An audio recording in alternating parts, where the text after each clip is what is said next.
Ne vous amertumez pas. Courteline réconfortant Jules Renard. Mes états d'âme et moi, ou le petit théâtre de notre vie intérieure. Les liens étroits entre estime de soi, humeur et émotion. L'estime de soi n'est pas qu'une question de regard sur soi. Elle est aussi ce ressenti émotionnel global qui nous envahit lorsque l'on pense à soi. Certains chercheurs définissent même l'estime de soi comme la composante affective du concept de soi, pour indiquer à quel point elle est contaminée par cette dimension émotionnelle. Elle est ce qui fait que nous ne sommes pas que des identités froides. Il existe une corrélation nette entre notre humeur et notre estime de soi. Tout ce qui nous met de bonne ou mauvaise humeur améliore ou abaisse légèrement l'estime de soi. Inversement, tout mouvement, blessure ou nourriture, de l'estime de soi influence négativement ou positivement notre humeur. Globalement, les personnes à estime de soi fragile ont une nette tendance à ressentir des affects négatifs, surtout face aux situations stressantes. On peut même se demander si certains déficits chroniques de l'estime de soi ne seraient pas qu'une expression particulière de troubles de l'humeur, c'est-à-dire toutes les formes de maladies dépressives se manifestant surtout dans le domaine du regard sur soi. Ainsi, chez les personnes souffrant de dysthymie, forme de dépression chronique et peu intense, la prescription d'un traitement antidépresseur peut parfois amener une amélioration nette des problèmes d'estime de soi. Une bonne estime de soi semble aussi de nature à faciliter tout ce que l'on nomme intelligence émotionnelle, la capacité à percevoir, décoder et réguler l'ensemble de ses émotions et de celles des autres. Une bonne estime de soi joue aussi un rôle de thermostat émotionnel et aide à moduler l'impact des émotions négatives, à ne pas les laisser prendre trop de place ou se généraliser. Probablement aussi en empêchant un embrasement psychologique à partir de l'onde de choc émotionnel des échecs et difficultés. J'en ai marre, ça ne peut plus durer, je n'y arriverai jamais, c'est trop dur. Les émotions influencent donc nettement le regard et le jugement que l'on porte sur soi. Ce lien entre estime de soi et vie affective semble plus spécifique par rapport aux émotions liées à l'image de soi. Honte plus que colère, fierté plus que bien-être. Cela ne concerne pas que les émotions fortes. Cet effet existe même à un niveau aussi simple que le sentiment global d'énergie. Une étude de suivi sur 7 semaines montrait ainsi une corrélation étroite entre le niveau d'énergie ressenti par les volontaires, avoir la pêche, et l'estime de soi. Enfin, nous savons que ces émotions discrètes que représentent nos états d'âme, ces oscillations de morale quotidienne, si légères que nous en oublions parfois la présence et l'influence, jouent elles aussi un rôle dans les équilibres de notre estime de soi. Les personnes ayant des problèmes d'estime de soi ne savent pas se remonter le moral. On sait que les personnes à mauvaise estime de soi tendent à s'enfoncer lorsqu'elles ne vont pas bien. Si elles se sentent mal aimées, elles vont avoir tendance à se replier sur elles-mêmes au lieu de chercher à renouer des liens sociaux réparateurs. Si elles se sentent en échec, elles vont avoir tendance à s'auto-accuser et à s'auto-dévaloriser au lieu de s'encourager pour continuer d'agir. Elles chercheront moins à se remonter le moral et, pire encore, elles se limiteront face aux émotions positives, là où les sujets à bonne estime de soi seront capables de les savourer comme il se doit. Pourquoi cela ? Les recherches fournissent tout un ensemble d'explications. L'habitude de se sentir d'une humeur morose, et donc dans une plus grande familiarité avec les émotions négatives, qui ferait qu'on chercherait moins à les chasser ? La conviction, due à des échecs passés, qu'il est très difficile de modifier son humeur, et donc un renoncement à le faire ? L'intuition qu'améliorer son moral nous inciterait à nous reconfronter aux situations, et donc la crainte que cela n'attire à nouveau des blessures d'estime de soi ? Ou la fragilité spécifique des mécanismes de régulation de l'humeur chez les personnes à basse estime de soi et leur dérèglement rapide à partir des stresseurs quotidiens, d'où la difficulté à tenir ses résolutions et à faire ce que l'on sait devoir faire pour aller mieux. Cette dernière hypothèse semble le mieux correspondre à ce que nous observons sur le terrain auprès des patients.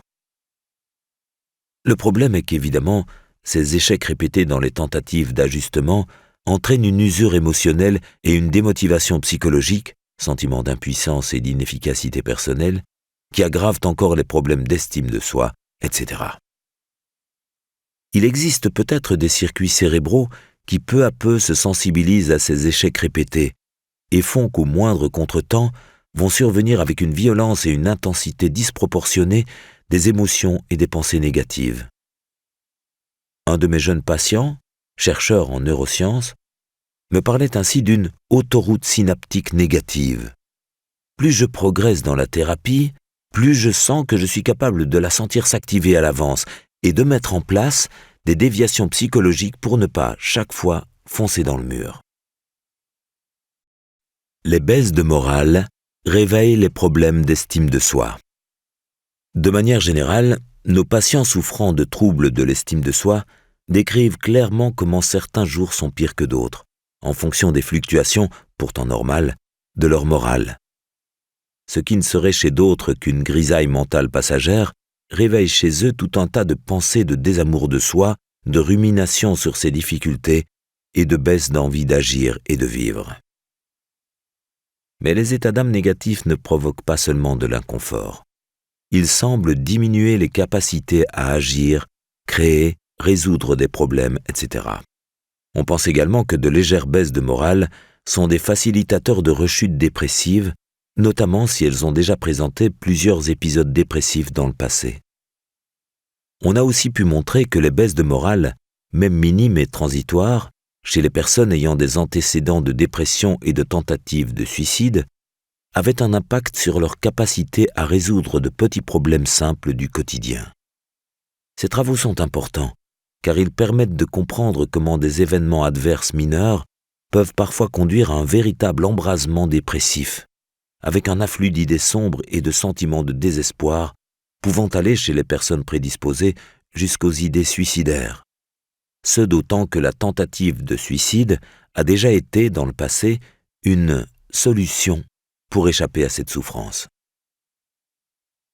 Une neuropsychologie de l'estime de soi. Les progrès de la neuroimagerie, technique permettant de voir les différentes zones du cerveau en action, ont été et s'annoncent spectaculaires. Ils permettent de mieux comprendre que tous les phénomènes psychiques, pensées ou émotions sont reliés à des manifestations psychobiologiques.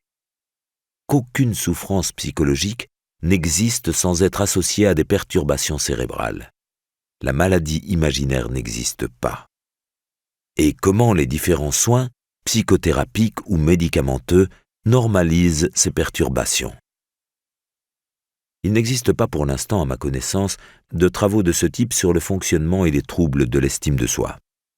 Mais par contre, il en existe dans le domaine de la dépression, dont les liens avec l'estime de soi sont étroits. Ainsi, une équipe française a montré les soubassements neuropsychologiques de certaines erreurs survenant dans le cerveau des personnes déprimées. L'expérience se déroule ainsi. Les chercheurs présentent aux sujets volontaires, déprimés ou non, des listes de mots. Certaines décrivent des qualités, généreux, intelligent, aimable, etc. D'autres des défauts, avare, hypocrite, rancunier, etc. On demande d'abord au sujet de lire ces mots dans une optique générale. Que pensez-vous de la générosité, de l'avarice? Puis dans une optique personnelle. Êtes-vous vous-même généreux, avare? On s'aperçoit alors que chez les sujets normaux, non déprimés, ce ne sont pas les mêmes zones du cerveau qui s'activent selon que les mots sont lus dans une optique générale, est-ce une qualité ou un défaut, ou dans une optique personnelle, ai-je moi-même cette qualité ou ce défaut. Le psychisme des personnes non déprimées fait ainsi clairement la différence entre réfléchir à un trait de caractère et se l'attribuer. Il existe en effet une zone spécifique du cerveau, connue depuis peu pour être le siège de la tendance à personnaliser les informations traitées. Le cortex préfrontal dorsomédian. Si vous n'êtes pas déprimé, cette zone ne s'activera que si vous vous interrogez sur vous-même. Chez les déprimés, cette zone tend à s'activer à tout bout de champ, notamment à l'évocation des mots négatifs, même dans une optique générale. Autrement dit, lorsqu'on leur demande « Que pensez-vous de ce défaut ?», les déprimés réagissent comme s'ils avaient entendu « Êtes-vous concerné par ce défaut ?» et tendent d'ailleurs à penser que oui. On sait que cette tendance à la personnalisation des informations, surtout négatives, « c'est ma faute, c'est toujours sur moi que ça tombe », caractérise la maladie dépressive. Elle est à l'origine des sentiments de désarroi, de culpabilité et d'autodévalorisation qui parasitent constamment la vie intérieure des dépressifs et qui délabrent chez eux l'estime de soi. C'est d'ailleurs l'une des cibles privilégiées de la psychothérapie cognitive, qui consiste à faire prendre conscience à la personne déprimée de l'existence de ces distorsions automatiques de la pensée. C'est la première fois, ce n'est sans doute qu'un début, que les bases cérébrales d'un mécanisme psychopathologique sont ainsi révélées par la recherche en neuroimagerie. Lorsque les déprimés nous expliquent que c'est plus fort qu'eux et qu'ils ne peuvent s'empêcher de réagir ainsi, nous pouvons les croire. Ces mécanismes ne dépendent en aucun cas de leur volonté. Ils ne peuvent que tenter de les corriger, mais non en interdire l'apparition. Heureusement, ce n'est pas parce qu'un phénomène repose sur une base biologique qu'il n'est pas modifiable par la force du psychisme. C'est le deuxième grand enseignement de ce type de recherche. Une autre équipe, canadienne cette fois, a montré de son côté que les dysfonctionnements cérébraux des déprimés s'amélioraient sous traitement psychothérapique. Les perturbations observées sont dites fonctionnelles, elles ne sont pas des lésions du cerveau. La tendance à s'attribuer des informations négatives est donc réparable dans le cas de la dépression.